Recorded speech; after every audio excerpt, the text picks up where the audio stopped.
विज्ञान भैरव तंत्र। विज्ञान भैरव तंत्र का जगत बौद्धिक नहीं है, वह दार्शनिक भी नहीं है। तंत्र शब्द का अर्थ है विधि, उपाय, मार्ग। इसलिए यह एक वैज्ञानिक ग्रंथ है। विज्ञान क्यों की नहीं, कैसे की फिक्र करता है। दर्शन और विज्ञान में यही बुनियादी भेद है। दर्शन पूछता है यह अस्तित्व क्यों है, विज्ञान पूछता है यह अस्तित्व कैसे है। जब तुम कैसे का प्रश्न पूछते हो तब उपाय, विधि महत्वपूर्ण हो जाती है, तब सिद्धांत व्यर्थ हो जाता है, अनुभव केंद्र बन जाता है। विज्ञान का मतलब है चेतना, और भैरव का विशेष शब्द है तांत्रिक शब्द, जो पारगामी के लिए कहा जाता है। इसलिए शिव को भैरव कहते हैं और देवी को भैरवी, वे जो समस्त द्वैत के पार चले जाते हैं। पार्वती कहती है, आपका सत्य रूप क्या है, यह आपका आश्चर्य भरा जगत क्या है, इसका बीज क्या है, विश्व चक्र की धुरी क्या है, यह चक्र चलता ही जाता है, महापरिवर्तन सतत प्रवाह, इसका मध्य बिंदु क्या है, इसकी धुरी कहाँ है, अचल केंद्र कहाँ है। रूपों पर छाए लेकिन रूप के परे यह जीवन क्या है। देश और काल, नाम और प्रत्यय के परे जाकर हम इसमें कैसे पूर्णतः प्रवेश करें, मेरे संशय निर्मूल करें। लेकिन संशय निर्मूल कैसे होंगे, किसके ऊपर से। क्या कोई उत्तर है जो कि मन के संशय दूर कर दे। मन ही तो संशय है। जब तक मन नहीं मिटता, संशय निर्मूल कैसे होंगे। शिव उत्तर देंगे, उनके उत्तर में सिर्फ विधियां हैं, सबसे पुरानी सबसे प्राचीन विधियां। लेकिन तुम उन्हें अत्याधुनिक भी कह सकते हो, क्योंकि उनमें जोड़ा नहीं जा सकता, वे पूर्ण हैं। 112 विधियां, उनमें सभी संभावनाओं का समावेश है। मन को शुद्ध करने के, मन के अतिक्रमण के सभी उपाय उसमें समाये हैं। शिव की 112 विधियों में एक और विधि नहीं जोड़ी जा सकती, कुछ जोड़ने की गुंजाइश ही नहीं है। यह सर्वांगीण है, संपूर्ण है, अंतिम है। यह सबसे प्राचीन है और साथ ही सबसे आधुनिक, सबसे नवीन। पुराने पर्वतों की भांति यह तंत्र पुराने हैं, शाश्वत जैसे लगते हैं, और साथ ही सुबह के सूरज के सामने खड़े ओस कण की भांति ये नए हैं, ये इतने ताजे हैं।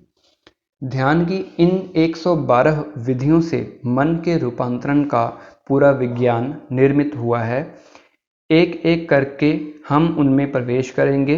पहले हम उन्हें बुद्धि से समझने की चेष्टा करेंगे, लेकिन बुद्धि को मात्र एक यंत्र की तरह काम में लाओ, मालिक की तरह नहीं। समझने के लिए यंत्र की तरह इसका उपयोग करो, लेकिन उसके जरिए नए व्यवधान मत पैदा करो। जिस समय हम इन विधियों की चर्चा करेंगे, तुम अपने पुराने ज्ञान को, पुरानी जानकारियों को एक किनारे धर देना, उन्हें अलग ही कर देना, वे रास्ते की धूल भर है। इन विधियों का साक्षात्कार निश्चित ही सावचेत मन से करो, लेकिन तर्क को हटाकर करो। इस भ्रम में मत रहो कि विवाद करने वाला मन सावचेत मन है, वह नहीं है, क्योंकि जिस क्षण तुम विवाद में उतरते हो, उसी क्षण सजगता खो जाती है। सावचेत नहीं रहते हो तुम, तब यहां हो ही नहीं। ये विधियां किसी धर्म की नहीं है, वे ठीक वैसे ही हिंदू नहीं हैं जैसे सापेक्षवाद का सिद्धांत आइंस्टाइन के द्वारा प्रतिपादित होने के कारण यहूदी नहीं हो जाता। रेडियो टेलीविज़न ईसाई नहीं है। ये विधियां हिंदुओं की ईजाद अवश्य हैं, लेकिन वे स्वयं हिंदू नहीं है। इसलिए इन विधियों में किसी धार्मिक अनुष्ठान का उल्लेख नहीं रहेगा।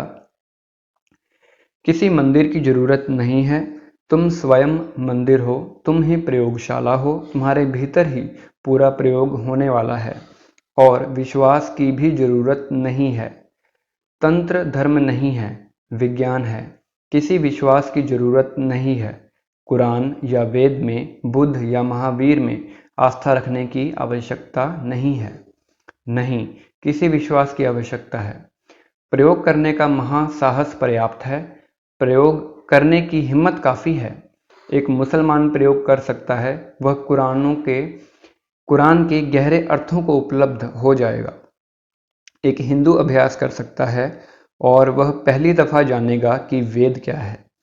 वैसे ही एक जैन इस साधना में उतर सकता है, बौद्ध इस साधना में उतर सकता है, एक ईसाई इस साधना में उतर सकता है। वे जहाँ हैं, तंत्र उन्हें आप्त काम करेगा। उनके अपने चुने हुए रास्ते जो भी हों, तंत्र सहयोगी होगा। यही कारण है कि जनसाधारण के लिए तंत्र नहीं समझा गया। और सज़ा यह होता है कि जब तुम किसी चीज़ को नहीं समझते हो तो उसे गलत जरूर समझते हो, क्योंकि तब तुम्हें लगता है कि समझते जरूर हो, तुम रिक्त स्थान में बने रहने को राजी नहीं हो।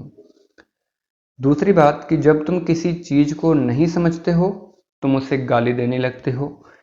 यह इसलिए कि यह तुम्हें अपमानजनक लगता है। तुम सोचते हो मैं और नहीं समझूं, यह असंभव है।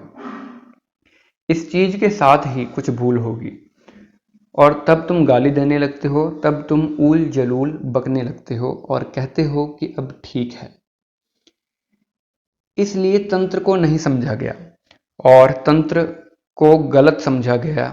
महान राजभोज ने पवित्र उज्जैन नगरी में तंत्र के विद्या पीठ को खत्म कर दिया। 1,00,000 तांत्रिक जोड़ों को काट दिया।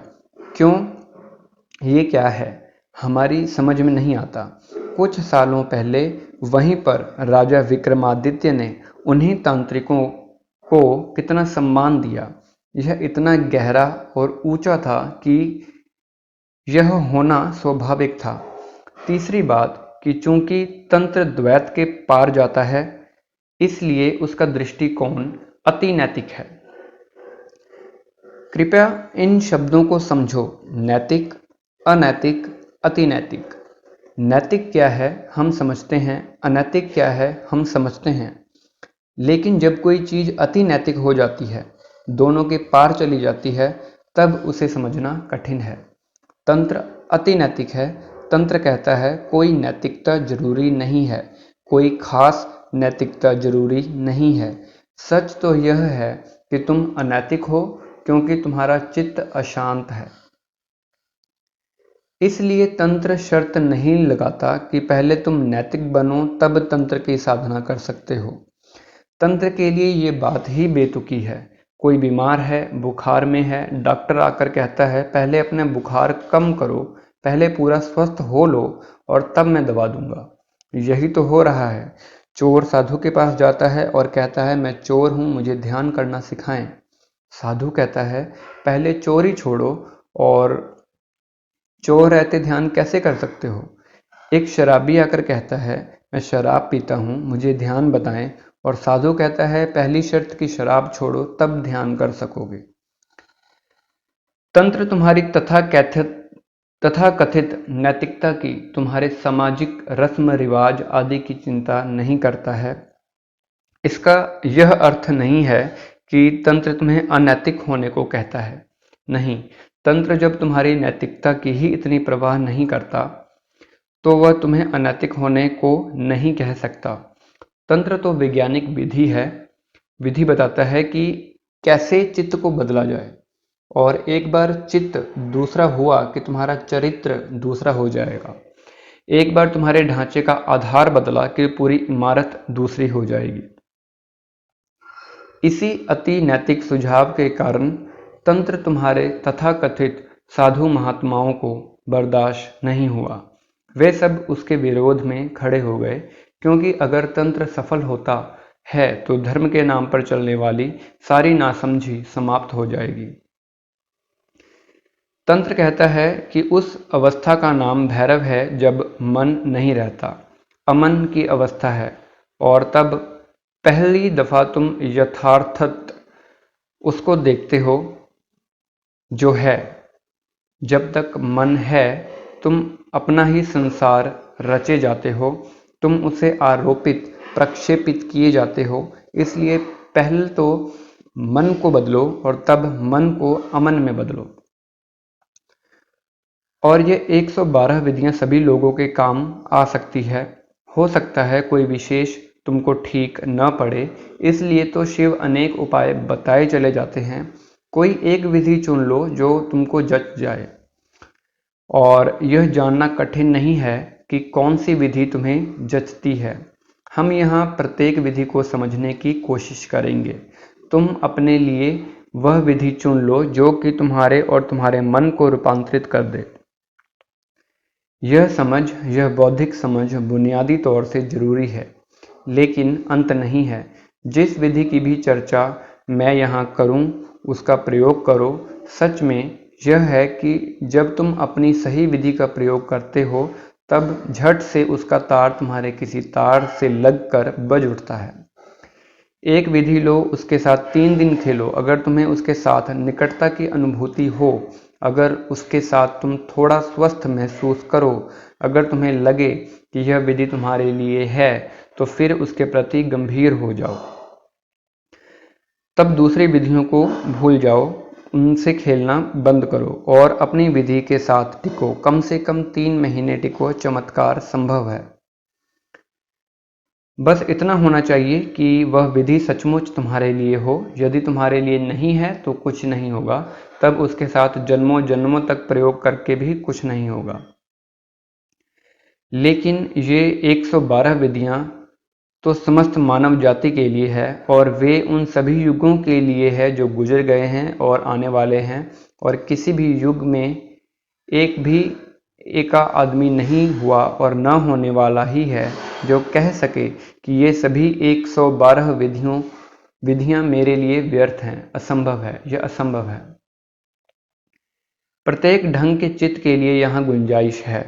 तंत्र में प्रत्येक किस्म के चित्त के लिए विधि है। कई विधियां हैं जिनके उपयुक्त आदमी अभी उपलब्ध नहीं है, वे भविष्य के लिए है। और ऐसी विधियां भी हैं जिनके उपयुक्त मनुष्य रहे ही नहीं, वे अतीत के लिए हैं। लेकिन डर मत जाना, अनेक विधियां हैं जो तुम्हारे लिए ही है।